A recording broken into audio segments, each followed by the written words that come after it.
Hello everyone, good morning to all. आज हम 7 जनवरी 2026 की वेडनेसडे की इंपॉर्टेंट न्यूज़ को कवर करने वाले हैं। हमारे daily the Hindu news analysis का सेशन रहता है। इसमें हम यूपीएससी से रिलेटेड करंट अफेयर्स की न्यूज़ को कवर करते हैं। जो हमारे मेजर सब्जेक्ट होते हैं polity, IR, history, art and culture, economy, science and tech, environment, इसके साथ ही जियोग्राफी भी हमारा एक मेजर सब्जेक्ट है। चलिए शुरू करते हैं हमारा आज का सेशन। लेकिन हमने कल आपको दिया था question of the day, Pakistan backed the claim of which country played a role in diffusing tensions between India and Pakistan during Operation Sindoor। तो पाकिस्तान ने कौन सी कंट्री से क्लेम जो है वापस लिया है? तो इसका सही ऑप्शन है सी, यानी कि चाइना।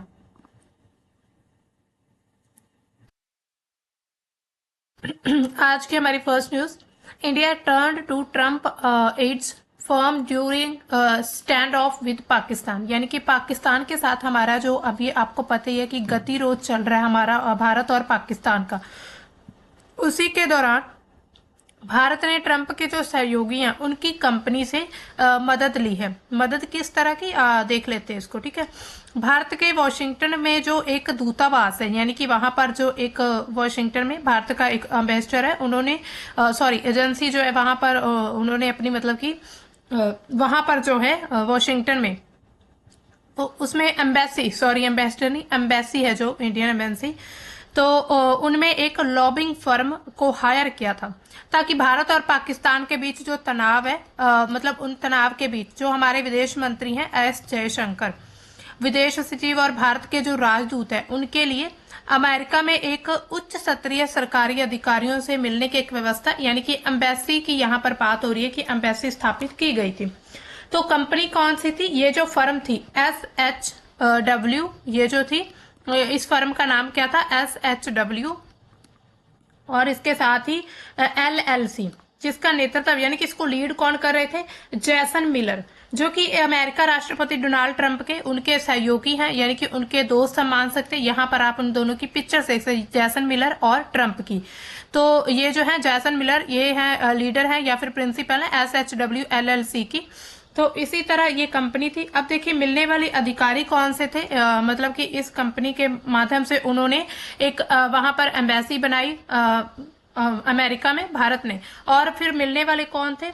तो रिपोर्ट के अकॉर्डिंग अगर देखें तो इसमें क्या है, भारत की तरफ से अधिकारियों की बैठक या फिर मतलब उनकी मीटिंग या फिर कॉल पर बातचीत करने की कोशिश की गई थी। इसमें कौन कौन शामिल था? यूएस के जो उपराष्ट्रपति, वाइस प्रेसिडेंट है यूएस के।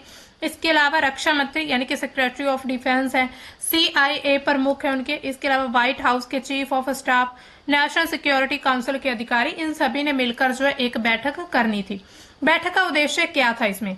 तो लॉबिंग कंपनी ने क्या बताया, जो कंपनी थी जिन्होंने एम्बेसी यहाँ पर एस्टेब्लिश की थी उनके द्वारा, कि बैठकों का मुख्य लक्ष्य क्या होगा? मीडिया को कवरेज करना, इसके साथ ही जो तनाव के दौरान आपस में एक दूसरे के बीच जो भी बातचीत है उसको अच्छे तरीके से, सुचारू तरीके से किया जा सके, ताकि अमेरिका की स्थिति में मतलब अमेरिका में जो स्थिति है उसको अच्छे से समझा जा सके कि अमेरिका में इस समय क्या सिचुएशन बनी हुई। इसके अलावा भारत ने इस बातचीत में क्या कहा, यानी कि जो भी इनकी मीटिंग की गई थी इसमें क्या बातचीत हुई भारत और यूएस की मीटिंग में।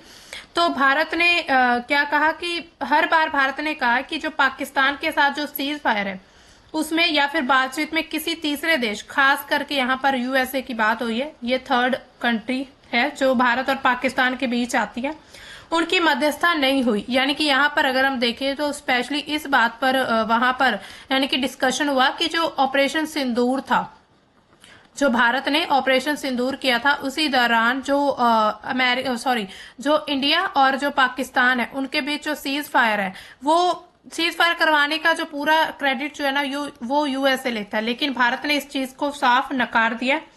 इसके अलावा अब ये इम्पोर्टेंट क्यों है न्यूज, सबसे पहली बार ऐसा हुआ कि भारत ने किसी अमेरिका की लॉबिंग फर्म को सीधे उच्च स्तरीय बैठकों को यानी कि हायर किया। एक तरह से ये फर्म थी लॉबिंग फर्म, तो उसके माध्यम से जो है बातचीत की गई, और पहली बार ऐसा हुआ कि भारत ने उनको हायर करके अपनी बात को स्पष्ट तौर पर रखा है। इसका उद्देश्य क्या था? इसके जो प्रमुख रहे थे वो थे ट्रंप के सहयोगी, उन पर भी बातचीत हुई ताकि वो ट्रंप से भी इस बारे में बात कर सकें, यानी कि इसके बारे में उनसे भी एक तरह से जो भी वार्तालाप है वो करें कि इनके जो भी मतलब हर बार ट्रंप कहते हैं कि इंडिया और भारत के बीच सीज फायर उन्होंने कराया, तो इस चीज को ध्यान में रखकर जो है भारत ने ये मीटिंग का उद्देश्य इसी चीज को, यानी कि मीटिंग का अगर पूरा एजेंडा देखें तो इसी बात पर विचार करना था। इसके अलावा कुछ आलोचक क्या कहते हैं कि भारत अमेरिका के संबंधों में जो एक नई कूटनीतिक रणनीति है उसके रूप में भी देखते हैं। इसी दौरान क्या पता चलता है कि तनाव के दौरान भी हम देखते हैं भारत अमेरिका में जो है रणनीतिक संपर्क को बढ़ाने और इसके अलावा संवाद को बेहतर करने की कोशिश कर रहा है, यानी कि यहाँ पर यह है कि भारत जो अपनी विदेश नीति के तहत बाकी देशों के साथ जो है अपने जो रिलेशन है वो अच्छे रखना चाहता है। तो इसी वजह से भारत ने मीटिंग की है इस चीज को लेकर। भारत ने डायरेक्टली कहीं भी मीडिया में या फिर कहीं भी प्रेस कॉन्फ्रेंस में ये चीज डायरेक्टली नहीं कही। पहले उन्होंने वहां के जो ट्रंप के सहयोगी उनके साथ मीटिंग की, वहां के व्हाइट हाउस के जितने भी मतलब मेंबर्स जो इम्पोर्टेंट मेंबर्स थे, प्रमुख थे, उनके साथ वहां पर बैठक हुई, मीटिंग हुई और उसमें भारत ने अपना पक्ष रखा है। इसी तरह हालांकि भारत सरकार है उन्होंने साफ तौर पर कह दिया कि किसी भी बाहरी मध्यस्थता को स्वीकार हम नहीं कर सकते। इस तरह इस लॉबिंग से क्या स्पष्ट होता है कि भारत ने अपने कूटनीतिक संवाद को मजबूत तरीके से आगे बढ़ाने की कोशिश की, यानी कि बातचीत के माध्यम से भारत जो है वो आगे बढ़ने का एक तरह से लक्ष्य रखता है। तो इसी तरह ये हमें पता चलता है कि भारत जो है अमेरिका के साथ, हालांकि हम देखें टैरिफ की बात करें तो भारत पर जो है अमेरिका के द्वारा टैरिफ भी बहुत लगाया जा रहा है। अगर भारत चाहता तो यहाँ पर क्या है, अमेरिका को डायरेक्टली भी किसी चीज के लिए ललकार सकता था या फिर मीडिया में कुछ कह सकता था, लेकिन ऐसा नहीं किया, बल्कि विदेश नीति के माध्यम से उन्होंने वहां पर मतलब कि बातचीत करने के बाद ही ये सारी बातें सामने रखी। ठीक है, और चलते हैं नेक्स्ट न्यूज से। नेक्स्ट न्यूज हमारी क्या आ रही है, ISRO called for proposals from Indian scientist to analyse data from Aditya L1, यानी कि इसरो ने आदित्य L1 से जितने भी आंकड़े प्राप्त हुए हैं उनको एनालाइज करने के लिए भारतीय वैज्ञानिकों से प्रस्ताव जो है वो आमंत्रित कर दिए हैं। ये सबसे काफी ज्यादा इम्पोर्टेंट न्यूज है। तो इसमें जो हमने देखा था हमारा एक मिशन जो है आदित्य L1 जो कि मतलब कि सूर्य के लिए, जो कि सूर्य का विश्लेषण करता है, तो उसके लिए लॉन्च किया गया था। तो इसमें जो है इसरो ऑर्गेनाइजेशन यानी कि इंडियन स्पेस रिसर्च ऑर्गेनाइजेशन है, इन्होंने भारत के साइंटिस्ट को बुलाया कि जो भी इसरो से हमें मतलब आदित्य L1 से जितने भी डेटा, जितना भी आंकड़े मिले उनको अब जो है स्टडी, उनको एनालाइज किया जा सके और पता चले कि अब क्या हुआ। तो इसी तरह आदित्य L1 मिशन से अब तक जितने भी इकट्ठे हुए और सार्वजनिक किए गए जितने भी वैज्ञानिक डेटा उसके उपयोग के लिए भारतीय वैज्ञानिक समुदाय के अनुसंधान जो प्रस्ताव बुलाए गए, इसका मतलब यह है कि अब मिशन सिर्फ डेटा इकट्ठा करने तक नहीं है कि हम जो है अपना डेटा इकट्ठा करेंगे और हम बाकी देशों को दिखाएंगे कि हमने क्या कुछ स्टडी की क्या नहीं, बल्कि अब दुनिया भर में जो वैज्ञानिक है, यानी कि विशेषकर भारत के जो वैज्ञानिक है उन सभी से मतलब इस डेटा से नई खोज करने के लिए, यानी कि इस अगर मान लीजिए कोई मतलब किस कोई नई बात का पता चला तो उससे हम जो है भारत नई खोज क्या कर सकता है, उस चीज के लिए शोध पत्र प्रकाशित करना। इसके अलावा सोलर फिजिक्स और जो हेलियो फिजिक्स है उसके इम्पोर्टेंट जितने भी महत्वपूर्ण जितने भी सवाल आते रहते हैं साइंटिस्ट को या फिर साइंस में, तो उन सभी के जवाब खोजना। तो ये इसका एक तरह से भारत का टारगेट बन चुका है। इसके अलावा आदित्य L1 मिशन क्या है, तो ये भारत का पहला सूर्य अध्ययन मिशन है, यानी कि सूर्य का अध्ययन करने का ये भारत का पहला मिशन है जो कि इसरो के द्वारा लॉन्च हुआ था। इसके अलावा यह मिशन सूर्य को लगातार और अवरोध रहित तरीके से देखने के लिए सूर्य पृथ्वी प्रणाली के, मान लीजिए ये सूर्य है, ये पृथ्वी, इनके बीच एक पॉइंट था L1 यानी कि लैग्रेंज पॉइंट 1, यानी कि इसके नजदीक यहाँ पर जो है आदित्य जो मिशन है आदित्य L1, यानी कि L1 का मतलब क्या है, लैग्रेंज पॉइंट 1 पर यहाँ पर जो है इसको लॉन्च यहाँ पर स्थापित किया गया है, यहाँ पर भेजा गया है, जहां से सूर्य की जितनी भी गतिविधियां होती हैं उनको पूरी तरह से उनकी स्टडी की जा सके। आदित्य L1 के द्वारा सूर्य के जो कोरोना है, यानी कि कोरोना जिस पर जो हमें प्रकाश जो दिखाई देता है, इसके अलावा फ्लेयर्स जो जितनी भी वहां पर जो हमें फ्लेयर्स को आप समझ सकते हैं, जो भी ज्वाला होती है सूर्य की, तो उसका, इसके अलावा सोलर विंड और इसके जितने भी चुंबकीय क्षेत्र आसपास रहता है उनसे जुड़ा जितना भी इंपॉर्टेंट डेटा है वो इकट्ठा किया गया। इसके अलावा इसरो ने अब तक अगर हम देखें तो 23 टीबी यानी कि टेराबाइट से अधिक डेटा सार्वजनिक तौर पर उपलब्ध करवा दिया, जिसे अब कोई भी वैज्ञानिक डाउनलोड कर सकता है, उसका यूज कर सकता है, किसी नई खोज में उसको देखा जा सकता है। इसे एओ साइकिल के जरिए शोधकर्ता और विशिष्ट वैज्ञानिक प्रश्न जैसे कि सूर्य की गतिविधियों के उत्पन्न होने के तरीके, यानी कि कैसे सूर्य गतिविधियां करता है, उसकी भौतिक प्रतिक्रिया क्या है, प्रक्रिया क्या है, इसके अलावा स्पेस का वेदर का प्रभाव क्या सूर्य पर पड़ता है, तो इन सभी पर जो है अब प्रस्ताव जो है भेज सकते हैं। इसके अलावा प्रस्ताव स्वीकार करने पर जो साइंटिस्ट है उनको विशेष डेटा सेट या फिर कुछ एनालाइज करने का एक समय दिया जाएगा कि आप इतने समय में जो है एनालाइज कर सकते हैं। ठीक है, तो इसी तरह ताकि जो है अपनी रिसर्च को और आगे बढ़ाया जा सके और भारत भी जो है नई नई रिसर्च के क्षेत्र में आगे बढ़े। इसी तरह ये काफी इंपॉर्टेंट हो जाता है। इस कदम से क्या होगा, जो हमारा आदित्य L1 मिशन है ये ओपन साइंस के चरण में प्रवेश करेगा। यानी कि ओपन साइंस का मतलब क्या है कि अब आदित्य L1 से जितने भी आंकड़े हमें मिलेंगे इसरो को, तो अब जो मतलब उन आंकड़ों का यूज करके पूरे देश विदेश यानी कि पूरे जितनी भी दुनिया के साइंटिस्ट हैं वो इस चीज को यूज करके नई खोज कर सकते हैं। हालांकि इसमें जो है भारतीयों के प्रस्ताव को पहल दी गई कि जो भारतीय विज्ञान है, वैज्ञानिक है, साइंटिस्ट, वो चाहे कहीं भी बैठे हो दुनिया के किसी भी कोने में, तो वो भारत के मतलब ये जो प्रस्ताव भेज सकते हैं। इसी तरह ये सिर्फ भारत के साइंटिस्ट को नहीं बल्कि पूरे विश्व के जितने भी साइंटिस्ट हैं उनको भी हेल्प करने जैसा रहेगा, जैसा कि जो अंतरराष्ट्रीय मिशन जिसमें नासा के एसडीओ या फिर एसओएचओ में होता है।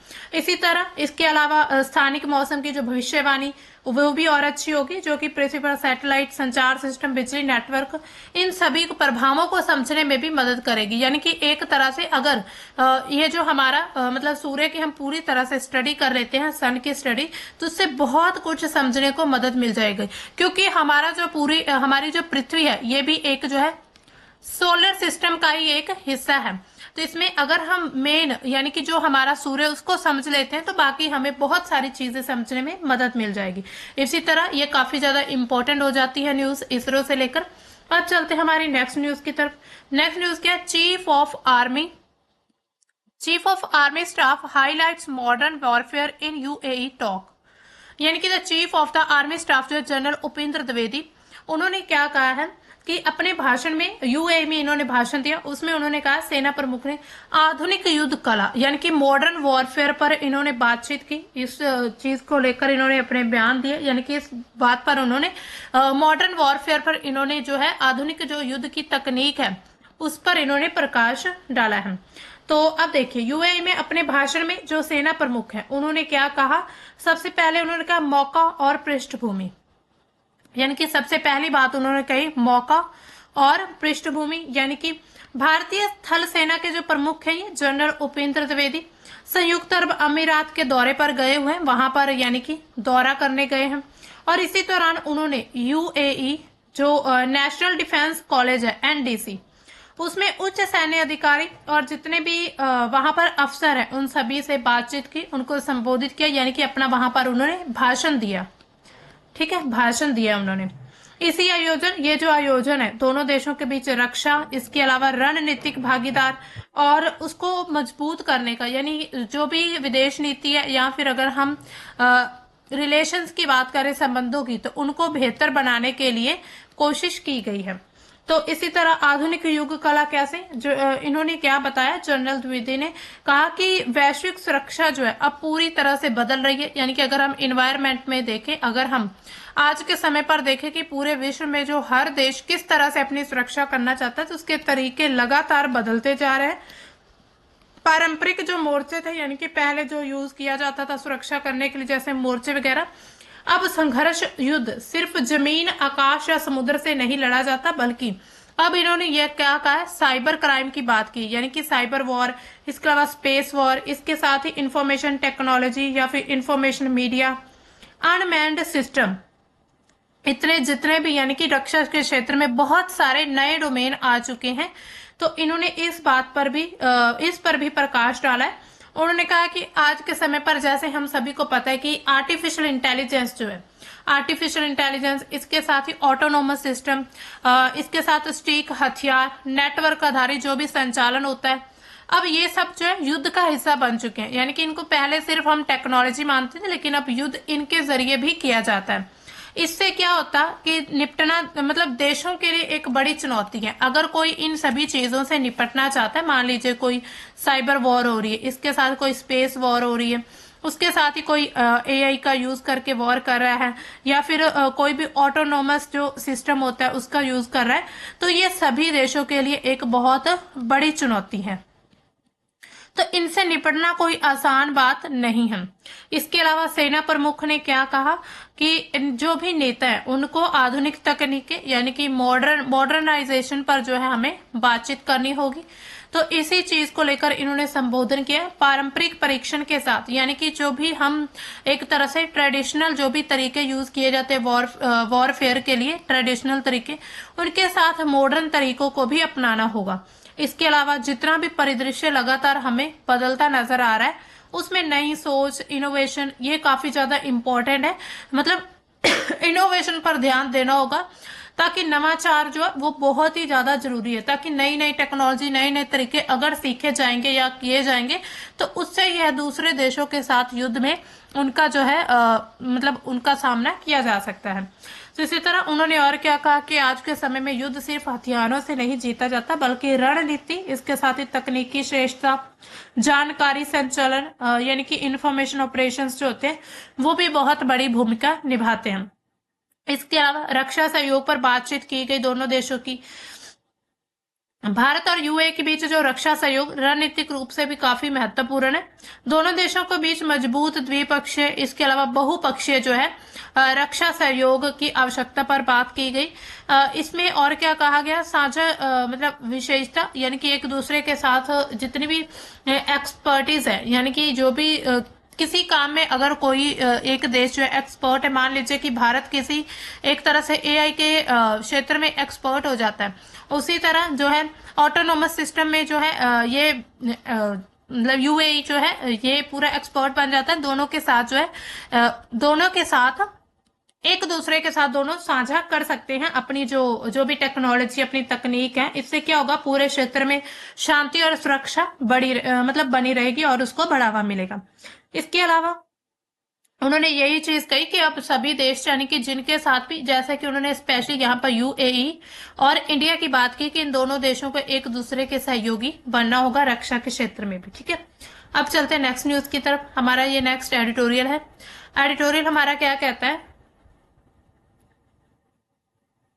हाँ, the right to disconnect in an always on economy, यानी कि हमेशा चालू रहने वाली जो अर्थव्यवस्था, उसमें डिस्कनेक्ट होने का अधिकार क्या है। तो ये सबसे पहले ये जो एडिटोरियल है ये शशि थरूर के द्वारा लिखा गया, जो कि एक इकोनॉमिस्ट माने जाते हैं, मतलब अच्छे खासे इनको इकोनॉमी का ज्ञान है, मतलब काफी ज्यादा ये अभी जो पार्लियामेंट में भी रह चुके हैं, मतलब रहे हैं। इसके अलावा ये 4th टर्म मेंबर है पार्लियामेंट कांग्रेस के। ठीक है, अब ये इन्होंने मतलब किस कॉन्टेक्स्ट ये पूरा जो ये एडिटोरियल लिखा है, तो इन्होंने लिखा है लीड आर्टिकल, ये जो है जो डिजिटल युग है, यानी कि आज के हम बात करें डिजिटल युग की, उसमें काम और निजी जीवन की जितनी भी सीमाएं या फिर लिमिटेशंस हैं, उनके धुंधला होने पर केंद्रित है। लेखक क्या कहते हैं कि भारत के कर्मचारियों के लिए डिस्कनेक्ट होने का अधिकार को कानूनी रूप से मान्यता देनी होगी। डिस्कनेक्ट होने का अधिकार क्या है, right to disconnect,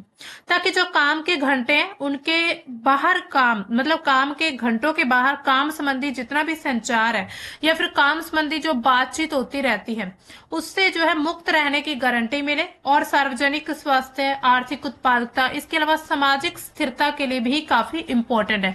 right to disconnect कैसे, अब समझिए, मान लीजिए आप किसी भी डिपार्टमेंट की बात करिए, एम्प्लॉय में, आप मान लीजिए कोई एक कंपनी है, उन्होंने अपने एम्प्लॉय को कुछ टाइम के लिए, मान लीजिए उनको 10 दिन के लिए छुट्टी दी, हॉलीडेज थी, लेकिन फिर भी अब उन्हें हॉलीडेज तो दे दी, लेकिन फिर भी उनसे फोन पर या लगातार घर से काम लिया जाता है, यानी कि उनसे फिर भी जो है काम करवाया जाता है, या फिर उन पर एक तरह से प्रेशर रहता है छुट्टियों के दौरान, या फिर वो कहीं भी अगर जाएं कि हमें ये काम करना है या फिर हमें अपना ये पूरा टारगेट कंप्लीट करना है, तो इससे क्या होगा कि छुट्टी पर होते हुए भी वो काम के साथ कनेक्ट है। लेकिन अब क्या है, उन्होंने कहा कि राइट टू डिस्कनेक्ट कानूनी रूप से होना चाहिए, कानून इसको बना देना चाहिए कि अगर मान लीजिए कोई छुट्टियों पर है तो अब उससे ऑफिस का काम से कोई रिलेटेड कोई भी बातचीत नहीं की जाएगी जब तक वो वापस फिर से आके काम पर अपना जो है ज्वाइन नहीं कर लेते। तो इसी तरह इन्होंने ये चीज कही कि अगर राइट टू डिस्कनेक्ट होगा तो इससे लोगों की जो सेहत है यानी कि स्वास्थ्य है वो भी बेहतर रहेगा, आर्थिक उत्पादकता भी बढ़ेगी, इसके साथ ही समाज में एक स्थिरता बनकर रहेगी। इसी तरह आपने देखा होगा, आप किसी गवर्नमेंट अगर डिपार्टमेंट की बात करते हैं तो उसमें भी यही चीज देखने को मिलती है। छुट्टियां तो हो जाती हैं बहुत सारे डिपार्टमेंट है, लेकिन फिर भी उन्हें लगातार जो है छुट्टियों के दौरान भी काम करना पड़ता है। स्पेशली ये डिजिटल का युग आ चुका है, क्योंकि अब क्या है ना, काम फोन लैपटॉप के जरिए भी हो जाते हैं। तो इसी चीज को ध्यान में रखते हुए इन्होंने ये चीज अपना ये बात रखी कि राइट टू डिस्कनेक्ट जरूर होना चाहिए। इसके अलावा उन्होंने और क्या क्या यहाँ पर तर्क दिए हैं, लॉजिकल बात को समझते हैं इनकी।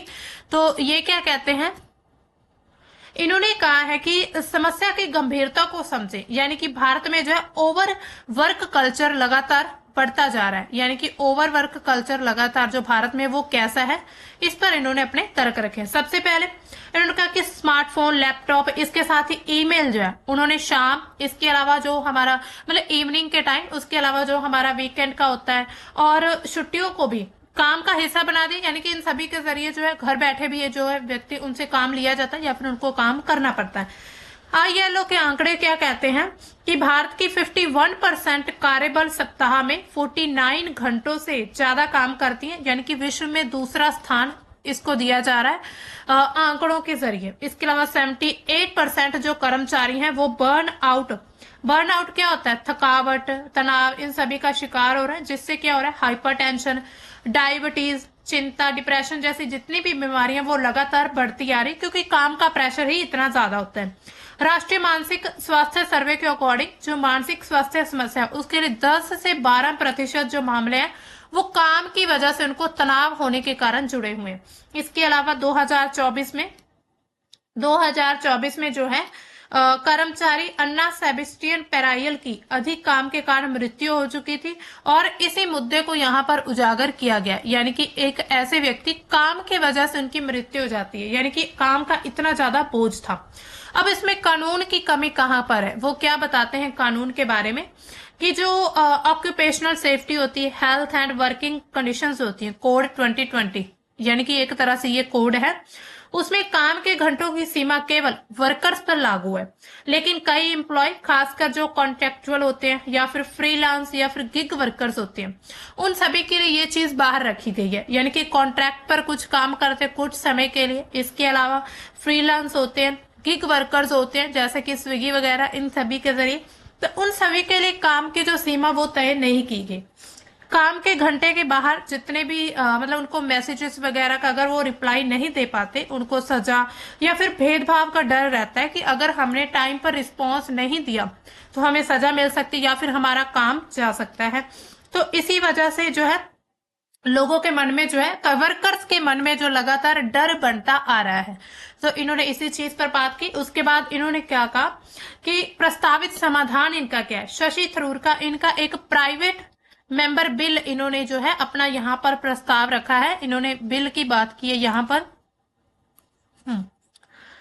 तो यहाँ पर ये बिल की बात करते हैं, उसमें क्या कहते हैं, कोड में संशोधन करके जितने भी कर्मचारी हैं उनके लिए काम के घंटों को स्पष्ट कर दिया जाए और उनको सीमित कर दिया जाए, यानी कि ऐसा ना हो कि सिर्फ कुछ ही वर्कर्स के लिए काम के घंटे जो है उनको यहाँ पर डिफाइन किया जाए, बल्कि सभी वर्कर्स हैं जितने, उनके लिए काम के घंटों को स्पष्ट तौर पर परिभाषित करना होगा। इसके अलावा डिस्कनेक्ट होने का अधिकार कानूनी रूप से स्थापित होना चाहिए। काम के घंटों के बाहर संबंधी अगर मान लीजिए किसी का कोई भी मैसेज या फिर कोई भी ईमेल है, उसका अगर रिप्लाई नहीं दे पाते, रिस्पॉन्स नहीं दे पाते, तो उन पर कोई सजा या फिर अनुशासनिक कार्यवाही या फिर उनके साथ भेदभाव नहीं होना चाहिए, क्योंकि उनको अब जो काम से थोड़े टाइम के लिए डिस्कनेक्ट कर दिया गया। उल्लंघन पर जो है शिकायत तंत्र भी होना चाहिए, एक कंप्लेंट बॉक्स ऐसा होना चाहिए कि कंप्लेंट की जा सके। इसके अलावा कर्मचारियों की जो गरिमा है उसको बहाल करना होगा। इससे क्या होगा, लोगों की मानसिक स्वास्थ्य जो है वो और बेहतर होगा, कमजोर वर्कर्स को काफी सहायता मिलेगी इससे।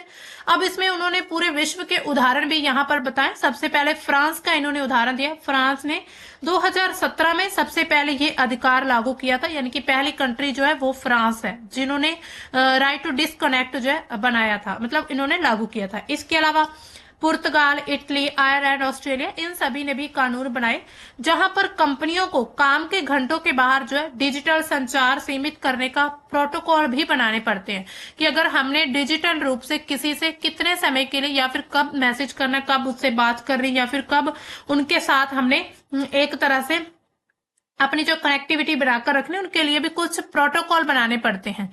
यानी कि ऐसे नहीं कि अगर मान लीजिए कोई एक वर्कर ए है, अब वो छुट्टी पर गया, अब उसका जो मान लीजिए उसका कुछ काम वगैरह, मतलब उसकी जगह पर बी वर्कर था, तो अब वो छुट्टी पर गया तो बी वर्कर को समझ रहे उसने ए को कॉल कर ली, और यहाँ पर जो बॉस है, जो कंपनी के बॉस होते हैं, मैनेजर, एचआर या कोई भी काम करने वाले, इनके ऊपर जो इनसे काम लेते हैं, तो अब उनके द्वारा क्या इन पर प्रेशर डाला जा रहा है कि तुम जो है हमें आकर काम बताओ, या फिर ये करो वो करो, या डिजिटल स्मार्टफोन, ईमेल के जरिए जो है, व्हाट्सएप, टेलीग्राम या फिर वीडियो कॉल के जरिए तुम हमारे साथ जो है काम करते रहो, या फिर हमें सारा कुछ समझाओ।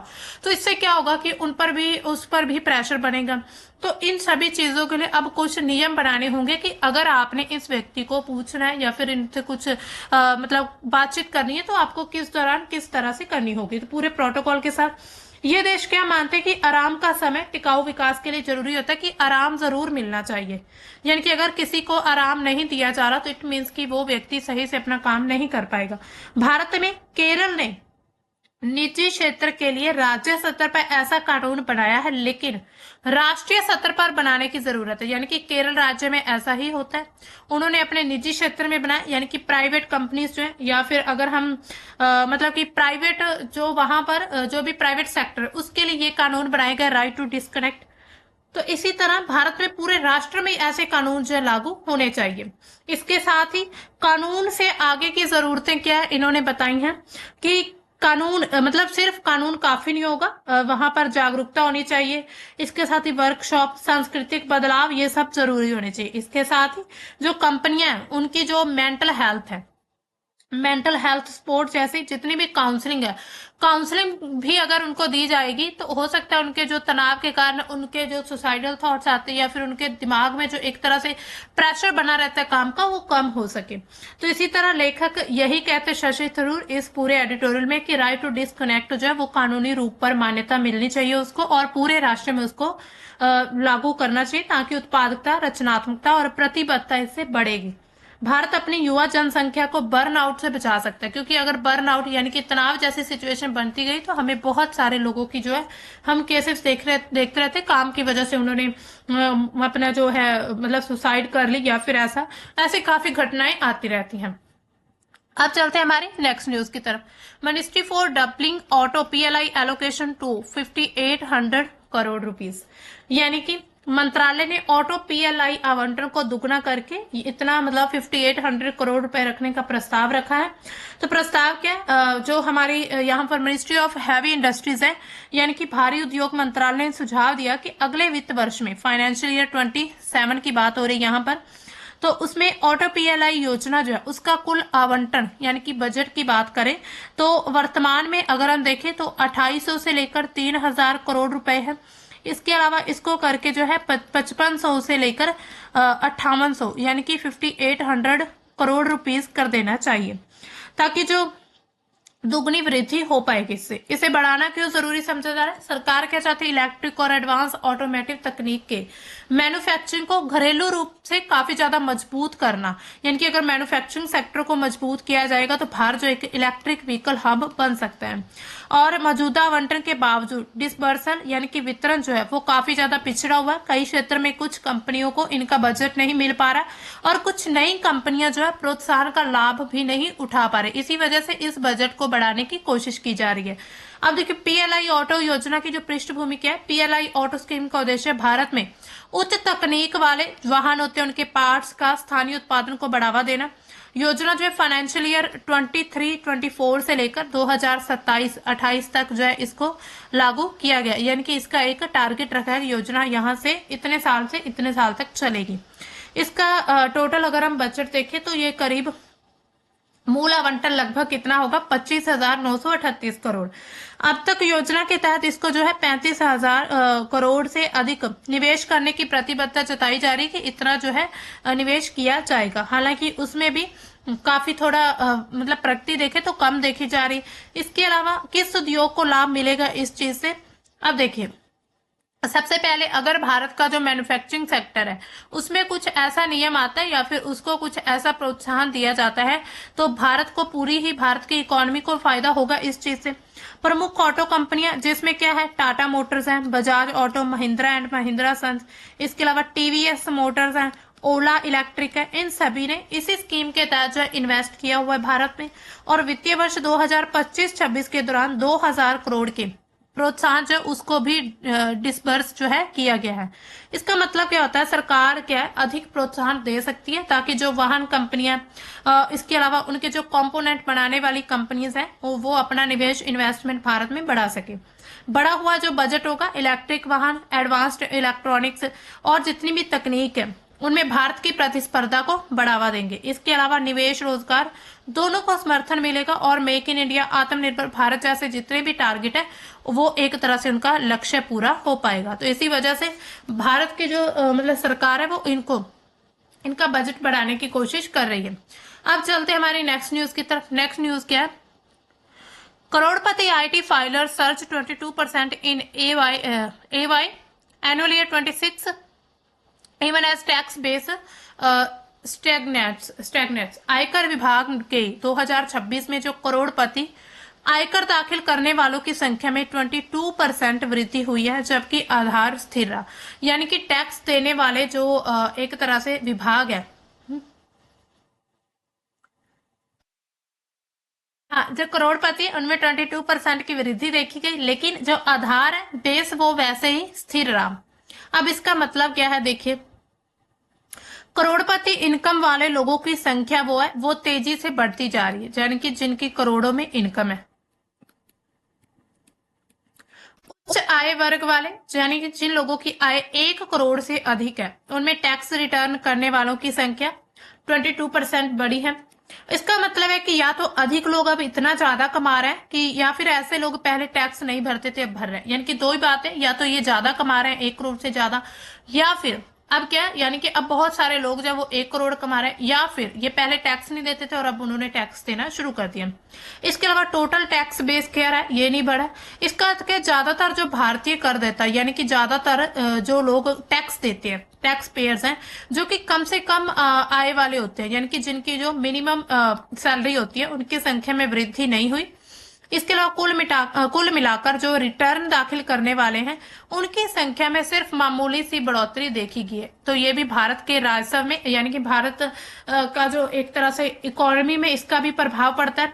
इंपॉर्टेंट क्यों है, सबसे पहले तो अर्थव्यवस्था जो भारत की इकोनॉमी है उसमें उच्च आय बढ़ रही है। इससे क्या पता चलता है कि लगातार अगर टैक्स पेयर्स जो करने वाले यानी कि टैक्स पे करने वाले जो लोग हैं उनकी अगर मतलब कि उनकी संख्या बढ़ी है, 22% बढ़ी है, तो इट मीन्स कि ज्यादा लोग अब जो है पैसा ज्यादा कमाने लगे। इसके अलावा कर जागरूकता और अनुपालन में सुधार, यानी कि लोग समझ चुके हैं कि अब हमें टैक्स देना होगा और हमारे लिए टैक्स देना क्यों जरूरी है। इसके अलावा कर आधार स्थिर रहना एक चुनौती है। इसका एक नकारात्मक यानी कि नेगेटिव पॉइंट कैसे देखा जा सकता है कि मध्यम और निम्न आय में यानी कि जो मध्यम यानी कि जो हमारी मिडिल क्लास होती है और इसके अलावा जो हमारी लोअर क्लास होती है, निम्न आय वर्ग में इतनी तेजी से रिटर्न दाखिल नहीं बढ़ा, यानी कि ये आरटीआई जो है इतनी तेजी से नहीं भर रहे, जिससे कर आधार को जो है व्यापक रूप से फैलाने की चुनौती बनी हुई है। यानी कि जो कर आधार है हमारा टैक्स बेस जो है उसको फिर भी मतलब कि बढ़ाने की अभी चुनौती बनी हुई है। तो इसी तरह ये जो पूरा डेटा रहेगा ये राजस्व नीति, आर्थिक नीतियों को भी प्रभावित करेगा। हमारी सरकार क्या चाहती कि ज्यादा लोग टैक्स सिस्टम में शामिल हो ताकि कर राजस्व का आधार जो है वो मजबूत और स्थिर दिखे। यानी कि जो टैक्स सिस्टम में अगर लोग शामिल होंगे तो हमारा जो टैक्स का पूरा प्रणाली रहेगी वो काफी ज्यादा मजबूत और स्थिर रह सकती है। तो इसी तरह ये यहाँ पर आंकड़े समय समय पर पेश किए जाते हैं ताकि जो भी पॉलिसीज वगैरह बनानी है तो उनसे जो है मतलब कि उनसे उनमें हेल्प मिल सके। ये थी हमारी आज की इंपॉर्टेंट न्यूज। अब आपके लिए question of the day, what is the name of the first pollution control vessel commission in India. हमने कल ही न्यूज की थी कि पहली जो पोल्यूशन कंट्रोल वेसल है कमीशन की गई इंडिया में, उसका पूरा नाम मतलब उसका नेम क्या है। तो यहाँ पर आप 4 नेम दिए हुए हैं, आपने बताना है इसका सही ऑप्शन क्या है। कमेंट सेक्शन में बता सकते हैं या फिर आपको कल के सेक्शन में जो हमारा कल का सेशन रहेगा उसमें आपको इसका आंसर मिल जाएगा। तो ठीक है दोस्तों, चलते हैं हम। अब हमारा ये सेशन कंप्लीट हुआ, मिलेंगे हम अपने कल के सेशन में। तब तक के लिए बाय, थैंक्स फॉर वॉचिंग।